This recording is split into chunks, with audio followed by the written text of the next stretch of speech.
Assalamu alaikum friends, welcome back to my channel E-Learning Maths Academy.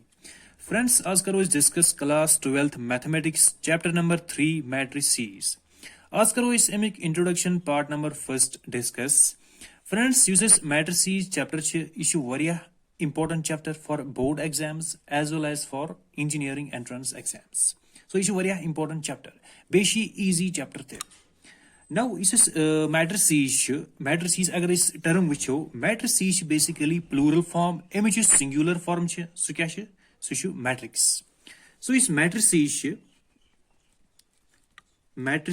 इस छे, ये क्या छे basically plural form. Image singular form गई, सो क्या छे? सो छे matrix. That is matrix. Now matrices go kya? Basically is a mathematical tool which simplifies higher or complicated mathematical calculations. So Ekash basically it is a mathematical tool. It is a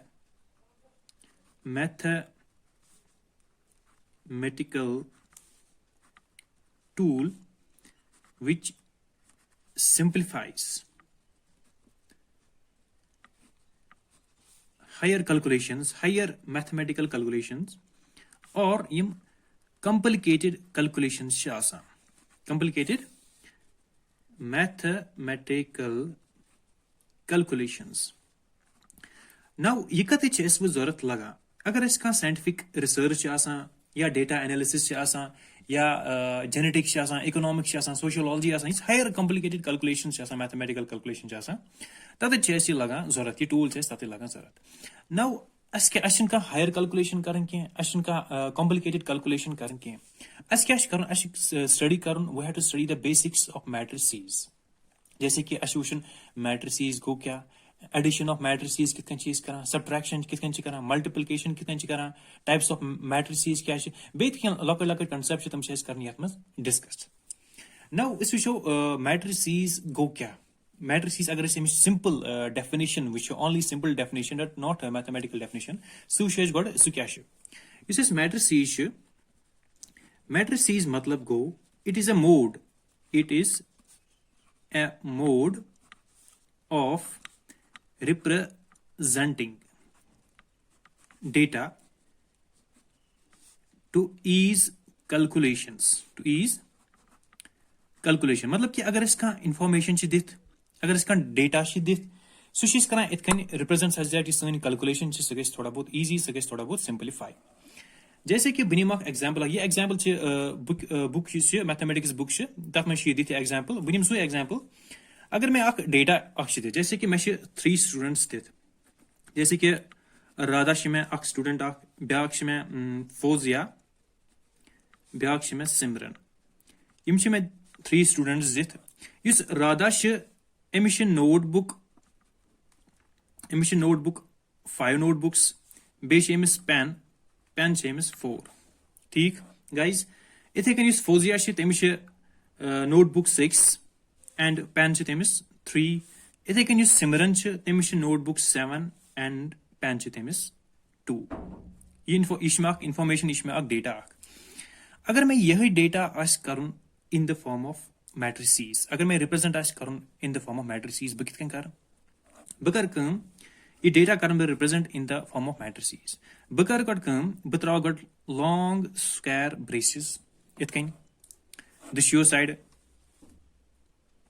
यपर ते तम पर इसमें data इसमें data लिखक बह यमो अंदर bracket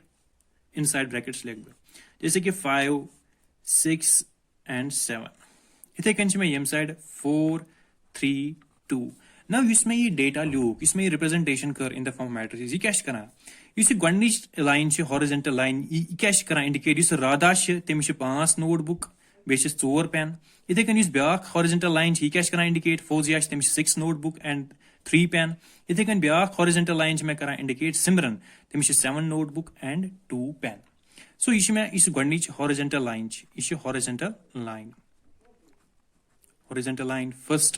इथे कन ये गए horizontal line 2 ये गए horizontal line 3. So horizontal line क्या मैं करा basically indicate Radha यानी student मैं करा indicate Radha has 5 notebook and 4 pen. इथे कन Fozia has 6 notebook and 3 pen, and Simran has 7 notebook and 2 pen. Now इसको column श यानी vertical यानी vertical श line श सुश में करा indicate number of notebook. इस vertical line श vertical line 1 ये क्या मैं करा indicate इस में करा indicate number of notebooks करा indicate. इथे कन ब्याख vertical line श ये क्या मैं करा indicate इस में करा indicate vertical line 2 ये क्या मैं करा indicate number of pen. So इसे representation कर मैं इतकन इसमें representation कर अच्छी बनाई इस matrix representation. This representation is called as matrix representation. ठीक है guys. Now इसमें ये representation लिख यह कन बेक तरीके लिखित जैसे कि अगर मैं वो डेटा शो इसमें ये इंफॉर्मेशन अर्ज दित अगर मैं इतकन ऐसे दित जैसे कि अगर मैं इतकन ऐसे दित यत ऐसे मैं वो राधा ऐसे मैं इतकन दित पता से मैं फोजिया दित ब्याक स्टूडेंट पता से सिमरन यानी कॉलम वाइज आसान मैं दित पता से मैं योर इतकन नोटबुक बेया से पत बैन यानी इस राधा अस एमस किया अस नोटबुक एमस 5 नोटबुक 4 पेन इसमें फोजिया अस एमस किया अस नोटबुक 6 नोटबुक 3 पेन एंड सिमरन तेमस किया अस नोटबुक 3 नोटबुक एंड 2 पेन अगर मैं वो इतकन आसी डेटा दित यह डेटा हेकान बो इतकन ती लिखित जैसे कि बहकानी अगर मैं ये मैट्रिक्स रिप्रेजेंटेशन आसे कर बहकानी इतकन ती लिखित 5 4 6 3 3 2 ये गई इमेज मैट्रिक्स रिप्रेजेंटेशन गो इसमें यम रिप्रेजेंटेशन इसमें गणित रिप्रेजेंटेशन में क्या उसमें करा इंडिकेट रो गणित रो क्या करा मैं indicate Radha has 5 notebook and 4 pen गणित रो इथे कन Fozia has 6 notebook and 3 pen and Simran has 7 notebook and 2 pen ये इसमें गणित रिप्रेजेंटेशन इसमें वो ब्याख रिप्रेजेंटेशन यथ मज क्या मैं करा गणित रो क्या मैं करा इंडिकेट यानी Radha has 5 notebook, Fozia has 6 notebook, and Simran has 3 notebook. इथे कन second row क्या में करा indicate Radha has 4 pen, Fozia has 3 pen, and Simran has 2 pen. Issue representation is ये representation and this representation. ये representation 1 तो representation 2. ये दुसवा representation अमन च वना इस matrix representation. These two representations are called as matrix. अमन वना matrix. हम दुश्वे representation जैसा matrix. यानी बह की इतकन ती करित represent बह की इतकन ती करित represent. Basically मैं क्या कोर मैं कर rows and यानी horizontal line तो भी vertical line तम कर मैं पाऊँ interchange. ठीक है guys? Now इस क्या वुशो mathematical definition of matrix क्या है? You see miss mathematical definition छ सु क्या है? Miss matrix mathematical definition छ सु छ it is an ordered rectangular array of numbers or functions. बिले कितकिन matrix image mathematical definition क्या है? It is an ordered rectangular array. Array मतलब क्या गो? Array मतलब गो arrangement of numbers, चाहे सो numbers आसन या functions आसन. जैसे कि मतलब रेक्टेंगुलर मतलब क्या हुआ? अगर वो अगर वो मैट्रिक्स निम जैसे कि बनी एग्जांपल ऑफ मैट्रिक्स ए था बक मैट्रिक्स इज इक्वल टू जैसे कि 4 3 2 √2 6 4 इसमें अख मैट्रिक्स अख अगर भी ये मैट्रिक्स वुचन ये क्या में इसमें वनित वुचो इस रेक्टेंगुलर अगर इसे वुचो इस रेक्टेंगुलर शेप में ठीक है गाइस बेशे अख array मतलब क्या हुआ? अरेंजमेंट ऑफ नंबर्स इट में नंबर्स अरेंजमेंट ऑफ नंबर्स और फंक्शंस अगर बे फंक्शंस आसन तथ वन मैट्रिक्स अगर ये गणित एग्जांपल वुचो ये क्या में ये नंबर ये में जैसे कि इरेशनल नंबर में √2 इज एन इरेशनल नंबर बे नंबर 8 गो इस मैट्रिक्स अत में कह नंबर बे कह फंक्शन मतलब every number is allowed in this in matrix back example निम बह मैट्रिक्स बी निम ब्याक एग्जांपल यथ मज था यथ मज निम कॉम्प्लेक्स नंबर जैसे कि 3 + I मतलब क्या imaginary part means it's a complex number देखें 4 2 √5 2 -3 6 2.5 -1/3 इसमें ब्याक मैट्रिक्स ये मैट्रिक्स मैट्रिक्स क्या में complex number every number is allowed ये कॉम्प्लेक्स नंबर गो ये में matrix this is also a matrix इथे कन ब्या go it's an ordered rectangular array of numbers में अगर फंक्शंस आसन सह मैट्रिक्स बह निमो फंक्शन एग्जांपल जैसे कि sin x function cos x function x cube इथे कन sin x plus 2 यह ब्या मैट्रिक्स ये क्या नहीं ये functions sin x cos x क्या functions these are functions so this is also an matrix ये matrix so matrix मतलब क्या गो it is an ordered rectangular array of numbers or function rectangular arrangement of numbers or function चाहे numbers या functions now वो करो इस discuss terminology ये related क्या terminologies के term वो terminology जैसे इसे अगर बह एग्जांपल गो मैट्रिक्स निम A is equal to this matrix अगर बह यमो हॉरिजॉन्टली प्लेस जैसे कि इसमें हॉरिजॉन्टली प्लेस हॉरिजॉन्टली इथे कन ये हॉरिजॉन्टली प्लेस ये हॉरिजॉन्टली प्लेस हॉरिजॉन्टल 1 2 and 3 इसमें हॉरिजॉन्टली प्लेस तथ वन दैट तमन वन रोज यम हॉरिजॉन्टली प्लेस तमन क्या रो इथे कन ये गो रो 1 ये गो रो 2 इथे कन ये गो रो 3 ठीक है गाइस सो यम हॉरिजॉन्टली प्लेस तमन क्या तमन रोज क्या रोज वो यम वर्टिकली प्लेस जैसे कि ये एग्जांपल निम यम वर्टिकली प्लेस ठीक है गाइस सो यम वर्टिकली प्लेस तमन क्या तमन कॉलम यह column 1 this is column 2 so यम वर्टिकली प्लेस यानी वर्टिकल लाइन तथ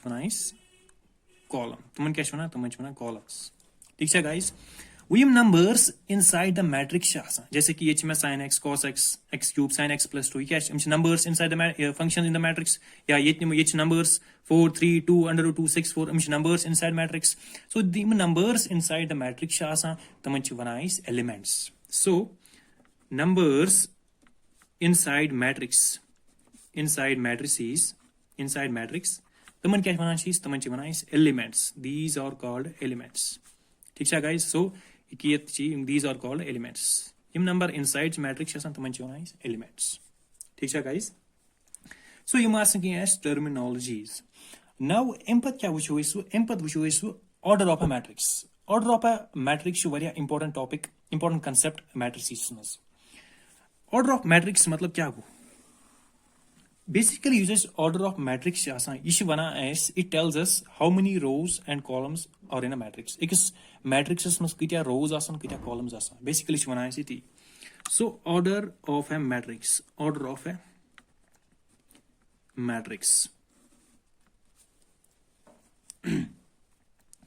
it tells us how many rows and columns are in a matrix ekis matrix mas kitya rows kitya columns now is emis mathematical definition so kya it can a matrix having m rows and n columns agar ak matrix tach m rows m matlab kya hua m rows and n columns of is called a matrix of order m cross n or simply m cross n matrix you say m cross n matrix m by n matrix and it is read as m by n matrix m by n matrix m by n matrix now you see m by n matrix m by n m kya indicate number of rows and n indicate number of columns m kya indicate rows number of rows and n indicate columns number of columns where gans confusion god rows kin god columns god hamish first row tem pat column yani m indicate number of rows and n करा indicate number of columns. ठीक है guys? Now when you see example matrix example that means करो is find order of a matrix. Now when you example अक matrix था A is equal to इसमें matrix अक 2 3 4 5 3 1 इसमें अक matrix अक अस वुचो वो अत क्या order गोनेथि वुचो इस number of rows कितना number of columns ये कितना rows में गो row 1 ये गो row 2 इसमें horizontally place इधर कन ये गो row 3 इधर कन column कितना शे column 1 तो बे column 2 so अगर इस एमिक order आस साउंड से क्या m by n m cross n so m by n छे आसान m कितना शे number of rows कितना शे में तम शे में 3 तो columns कितना शे में column शे में only 2 columns so एमिक order क्या है order us एमिक m by n that is 3 into 2 3 by 2 us एमिक order इधर कन छे ब्याक अक matrices अक number back example b is equal to इसे 4 6 5 7 8 9 2 3 6 इसमें ब्याक अक example अक matrices अत वुचो अत क्या order order खतर करन खतर क्या छे वुचन number of rows कितना छे बे number of columns कितना छे rows कितना छे ये गो 1 2 and 3 3 rows छे column कितना छे column ती छे यत मस 3 1 2 and 3 so एमिक order क्या है m cross n that is 3 by 3 us एमिक order अच्छे 3 rows बे 3 column so order चीज इत कन करा find अगर ऐसो अस वुचन number of elements कितना आसन एकस matrices में number of elements कितना आसन number of elements सो कित कन चीज लगा इस पाई number of elements सो चीज लगा पाई m by n यानी m cross n यानी multiply कर number of rows कर multiply into number of columns suppose you matrix was a matrix at कितना rows it is 3 rows and column कितना is column is 2 so number of elements कितना आसन number of elements आसन थे 6 ठीक इथे कन में back matrix is a b matrix at कितना elements आसन at कितना is number of rows is 3 and columns कितना is तम ते is 3 so at कितना elements आसन थे 9 3 into 3 that is 9 now element आसन आत्मस ठीक है guys so yo says number of elements एम्पथ क्या वुचो इस general representation of a matrix अगर ऐसा matrix आसान m by n matrix अख तमिच general representation कित कन चीज लेखा युस इस matrix आसान अत अंदर क्या आसान है numbers आसान चाहे functions आसान numbers तुम elements these are they are called elements इस वो elements चीज लेखा general representation में so चीज करा indicate element चीज करा indicate with small a यानी a अगर वो first row लेखन अगर मैं m row बेश में n column लेखन अगर वो first row लेखन सो कित कन लेख बो first element कित कन लेख बो a11 you see a11 क्या basically इसमें वना basically position of an element क्या वना position of an element अगर वो first row लेख you see गोन्युक 1 क्या में करा indicate first row and ब्याख 1 क्या में करा indicate first column ठीक है guys अगर वो ब्याख गोन्युक रो ब्याख element लेख क्या बन में a1 2 यानी second column a1 2 इथे कहीं अगर वो ब्याख element लेख क्या बन a1 3 ठीक है guys इथे कहीं अगर वो further करन extend इस गोन्युक रो से अगर वो further करन extend क्या लेख a1 j इसी j is basically j क्या करा indicate number of columns ठीक है guys so ये क्या है इसमें m cross n matrix इथे कहीं अगर वो further Karan extend a1n up to n column गैसी extend ठीक है guys ये गो में first row this is the first row अगर वो ब्याख row लेखन इथे कहीं यपर गो first column इथे कहीं यपर को second column यपर को third column ये गो column j ये गो column n ठीक है guys अगर वो ब्याख row लेखन तमिच representation कितने लेख बो second row अगर मैं आज second row तमिच representation कितने लेख बो तमिच represent इथे कहीं लेख बो a2 मतलब क्या हो second row first element second row first column यानी a21 go second row and first column इथे कहीं ब्याख element कितने लेख बो second row a22 इथे कहीं ब्याख element कितने लेख बो a23 यानी second row and third column इथे कहीं गैसे further अगर extend कर a2j मतलब वो number of column इथे कन गैसे further extend up to 2n यानी मेरे n row n columns and m rows ठीक है guys इथे कन अगर मैं ब्याख third row लिख third row कितने लिख बो third row में क्या ही मैं इतने A31 यानी third row first column इथे कन A32 third row and second column इथे कन A33 third row and third column इथे कन गैसे further extend A3j up to A3n ठीक है गाइस सो यम साइड है मे अप टू n कॉलम वो कर योर कर बो फर्दर एक्सटेंड कर बो योर बना बो mth रो इथे कन अगर मे वो आस वो ith रो यम साइड अगर मैं jth कॉलम यम साइड क्या ही मैं यम साइड मैं वो ith रो यानी ith रो ये में यम साइड तमुक एलिमेंट कित कहीं में ai मतलब गो ith रो ai1 इथे कन यपर क्या ही मैं वो ai2 इथे कन ब्या क्या एलिमेंट में ai3 इथे कन योर क्या में aij यत दी में aij यानी I go number of rows and j मतलब गो नंबर ऑफ कॉलम्स इथे कन यम साइड क्या में वो ain ठीक है गए nth कॉलम नाउ अगर मैं वो यपर कर फर्दर एक्सटेंड वो कोता mth मैं कोता mth रो वस्तान सो यपर क्या मैं वो mth रो यो में ith रो यपर में यू mth रो सो किस लिख बो m को mth रो पत 1 फर्स्ट कॉलम इथे कन am सेकंड कॉलम इथे कन mth रो थर्ड कॉलम इथे कन यत क्या गस mth row and jth column इथे कन यत क्या गस further extend am cross n am यत ठीक है गाइस सो ये is general representation of a matrix कितन चीज लेगा m by n मैट्रिक्स यानी नंबर ऑफ रोज आसन m and number of columns आसन n सो बेसिकली यत मस क्या चीज I करा इंडिकेट I करा indicate is number of rows and j करा इंडिकेट नंबर ऑफ कॉलम्स ठीक है गाइस इस थाउन याद I indicates number of rows and j indicates number of columns now you basically representation अत क्या फायदे अम क्या लगा पाए अम लगा पाए basically position of an element अकिस मैट्रिसेस मज तथ क्या पोजिशन सह लगा अम पाए जैसे कि बह फॉर एग्जांपल मैट्रिक्स निम A is equal to 2 3 4 6 5 2 यह मैट्रिक्स अत क्या ऑर्डर 3 क्रॉस 2 अगर मैं वो वुचन मान पोजिशन ऑफ एन एलिमेंट जैसे कि 6 अत क्या position what is the position of the 6th element in this matrix so क्या